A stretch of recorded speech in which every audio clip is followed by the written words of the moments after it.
بسم اللہ الرحمن الرحیم۔ السلام علیکم۔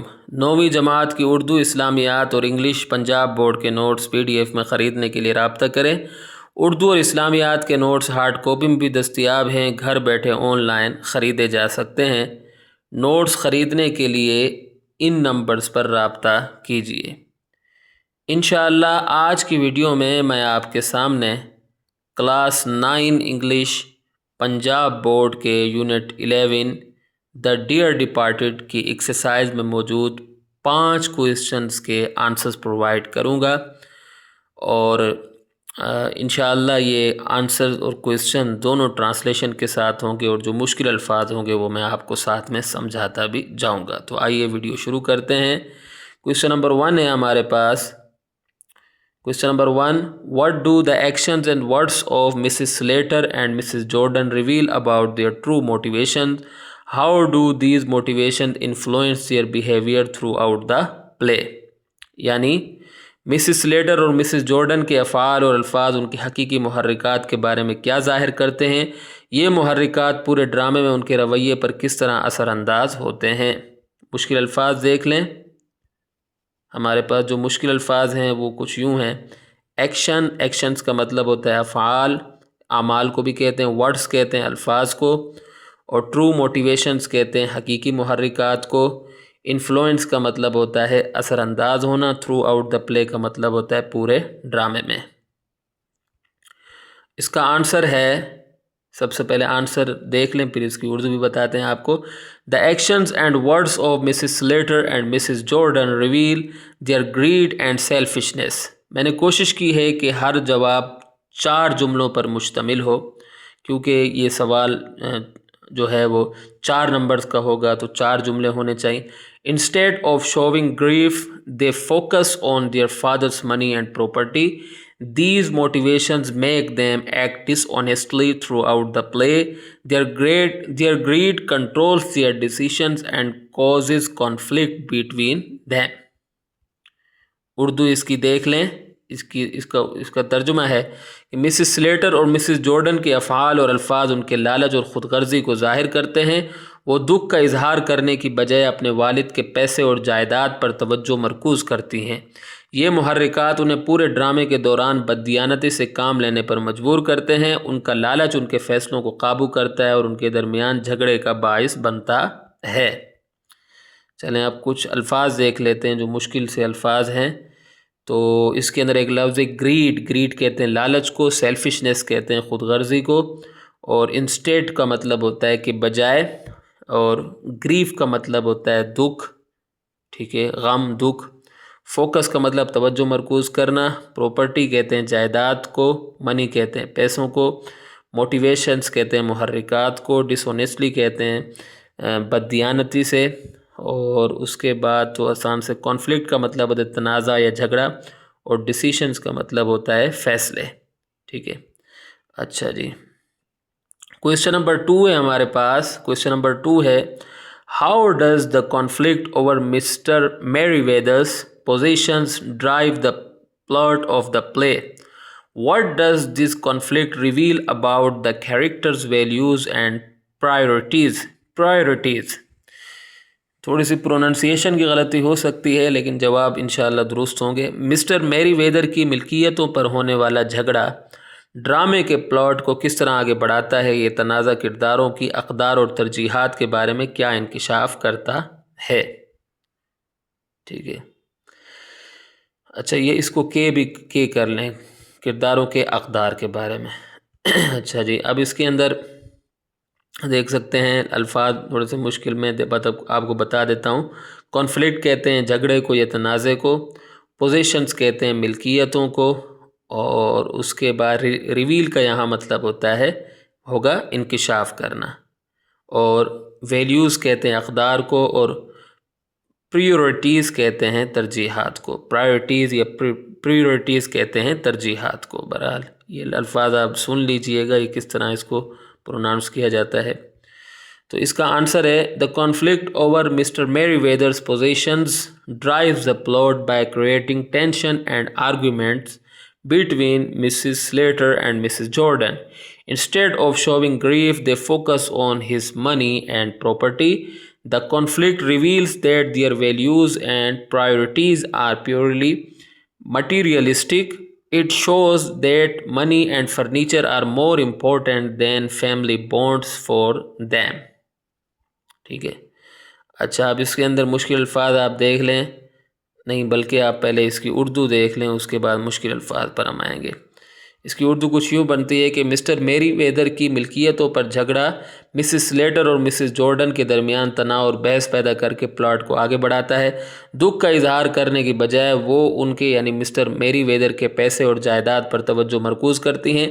یہ جھگڑا ظاہر کرتا ہے کہ ان کے اقدار اور ترجیحات خالصتاً مادہ پرستانہ ہے. یہ دکھاتا ہے کہ ان کے لیے پیسہ اور فرنیچر خاندانی رشتوں سے زیادہ اہم ہیں. اچھا جی اب مشکل الفاظ بھی چلو دیکھ لیتے ہیں.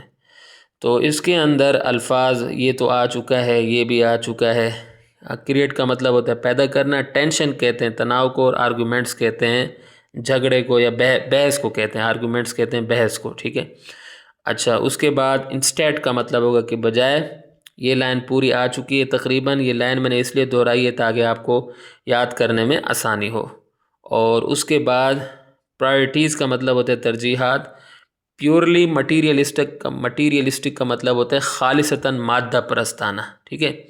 اور فیملی بونڈز کا مطلب ہوتا ہے خاندانی رشتے. آگے چلتے ہیں. کویشچن نمبر 3 ہے ہمارے پاس. In what ways does Stanley Houghton use satire to criticize family dynamics and social values in the play?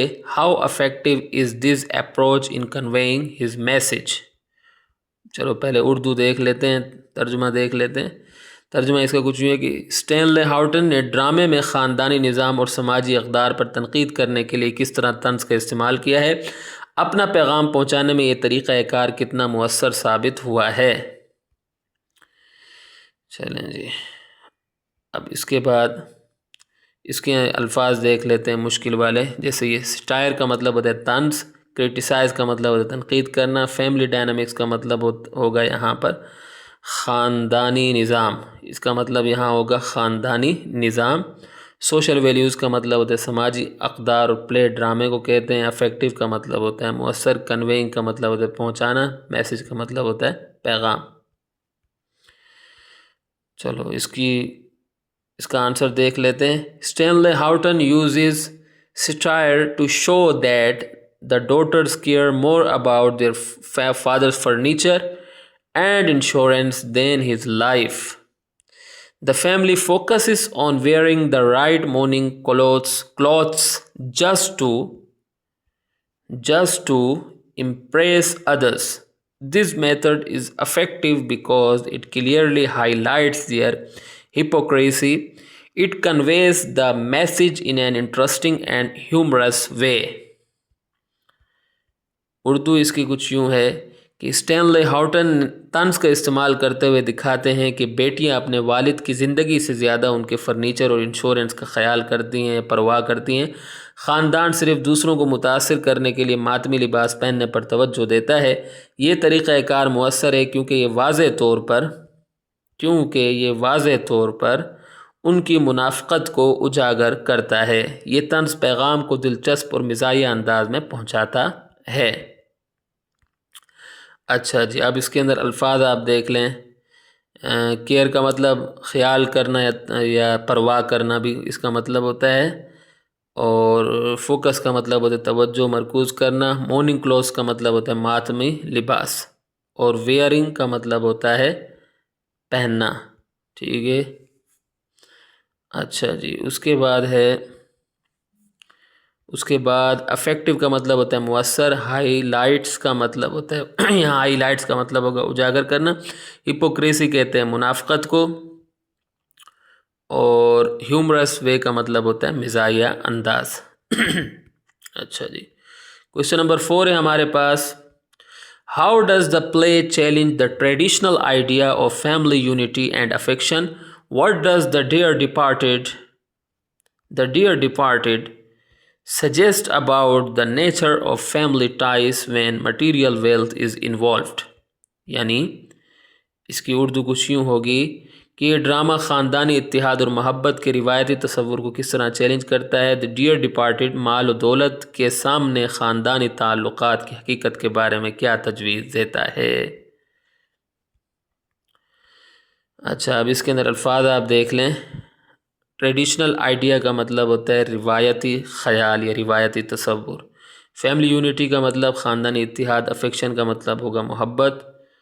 اور اس کے بعد ہے سجیسٹ کا مطلب ہوتا ہے تجویز دینا. اور اس کے بعد ہے nature of family. Nature of family ties یعنی خاندانی تعلقات کی فطرت یا خاندانی تعلقات کی حقیقت. ویسے اس کا جو معنوی مطلب یہاں ہوگا، لفظی نہیں، معنوی مطلب بھی کبھی کبھار ہم لیتے ہیں. ٹھیک ہے. اور مٹیریل ویلتھ کا مطلب ہوتا ہے مٹیریل ویلتھ. مٹیریل ویلتھ کا مطلب ہوگا یہاں، ویسے تو اس کا مطلب ہوتا ہے مادی دولت. ٹھیک ہے، مادی دولت، لیکن یہاں اس کا مطلب مال و دولت کیا گیا ہے. مادی دولت اصل میں یہ ترجمہ ہم نے جسٹ آپ کو سمجھانے کے لیے کیا ہے. ٹھیک ہے، تو آگے ہم دیکھ لیتے ہیں اس کا جو آنسر ہے وہ دیکھ لیتے ہیں. Instead of showing grief Mrs Slater and Mrs Jordan focus on their father's money and property. This behavior shows that their family unity and affection are fake. The play suggests that greed quickly destroys love when material wealth is involved. It shows that the characters value property more than their family ties. یعنی اس کی اردو ہوگی، غم کا اظہار کرنے کی بجائے Mrs Slater اور مسز جارڈن اپنے والد کے پیسے اور جائیداد پر توجہ مرکوز کرتی ہیں. یہ رویہ ظاہر کرتا ہے کہ ان کا خاندانی اتحاد اور محبت بناوٹی ہے. یہ ڈرامہ بتاتا ہے کہ جب مادی دولت شامل کی جائے، ٹھیک ہے، مادی دولت، اب یہاں اس کا ترجمہ، مادی دولت شامل کی جائے تو لالچ محبت کو تیزی سے تباہ کر دیتا ہے. یہ ظاہر کرتا ہے کہ کردار خاندانی رشتوں سے زیادہ جائیداد کو اہمیت دیتے ہیں. اچھا جی، اب اس کے اندر الفاظ آپ دیکھ لیں. یہ لائن تو پہلے آ چکی ہے، بار بار یہ اس لیے دہرا رہا ہوں تاکہ آپ کو یاد کرنے میں آسانی ہو. اور فیک کا مطلب یہاں ہوگا، فیک کا مطلب یہاں ہوگا، کیا ہوگا؟ بناوٹی. ٹھیک ہے، فیک کا مطلب ہوگا بناوٹی. ٹھیک ہے، فیک کا مطلب بناوٹی. اچھا، اس کے بعد اور الفاظ بھی دیکھ لیتے ہیں. سجیسٹ کا مطلب ہوتا ہے تجویز دینا. گریڈ لالچ کو کہتے ہیں. ڈسٹرائے کا مطلب ہوتا ہے تباہ کرنا. اور مٹیریل ویلتھ از انوولوڈ کا مطلب ہوتا ہے جب مادی دولت شامل ہو جائے یا شامل کی جائے اس وقت. ٹھیک ہے، جب مادی دولت، انوولو کا مطلب ہوتا ہے شامل کرنا، شامل ہونا یا شامل کرنا ویسے. اچھا، اس کے بعد ویلیو کا مطلب ہوتا ہے اہمیت دینا. اور فیملی ٹائز کا مطلب ہوگا خاندانی رشتوں کو. فیملی ٹائز کا مطلب ہوتا ہے خاندانی رشتے، جیسا کہ یہاں لکھا ہوا ہے. ٹھیک ہے، تو یہاں اگر ہماری ویڈیو اختتام کو پہنچتی ہے، چھوٹی چھوٹی غلطیوں پر میں آپ سے معذرت خواہ ہوں. امید ہے کہ آپ کو میری یہ کاوش، بلکہ کویشچن نمبر 5 بھی آپ دیکھ لیں. کویشچن نمبر 5 بھی آپ دیکھ لیں. کویشچن نمبر 5 ہمارے پاس، what role does the clock on the mantelpiece play in the story? How might it symbolizes the character's attitude towards time, routine, or even inheritance? یعنی انگیٹھی کی منڈیر پر رکھی گھڑی اس کہانی میں کیا کردار ادا کرتی ہے؟ یہ وقت، روزمرہ کے معمولات، یا یہاں تک کہ وراثت کے بارے میں کرداروں کے رویے کی علامت کیسے بنتی ہے؟ تو اس کے اندر کچھ الفاظ ہیں. مینٹل پیس کا مطلب ہوتا ہے انگیٹھی کی منڈیر. ٹھیک ہے، منڈیر یا منڈیر ہوگا. ٹھیک ہے، اور اس کے بعد سمبلائز کا مطلب ہوتا ہے علامت ہونا. ٹھیک ہے، سمبلائز کا مطلب ہوگا علامت بننا یا علامت ہونا. ٹھیک ہے. اچھا، اس کے بعد ہے ایٹیٹیوڈ. ایٹیٹیوڈ کا مطلب رویہ. اور روٹین کہتے ہیں معمولات کو.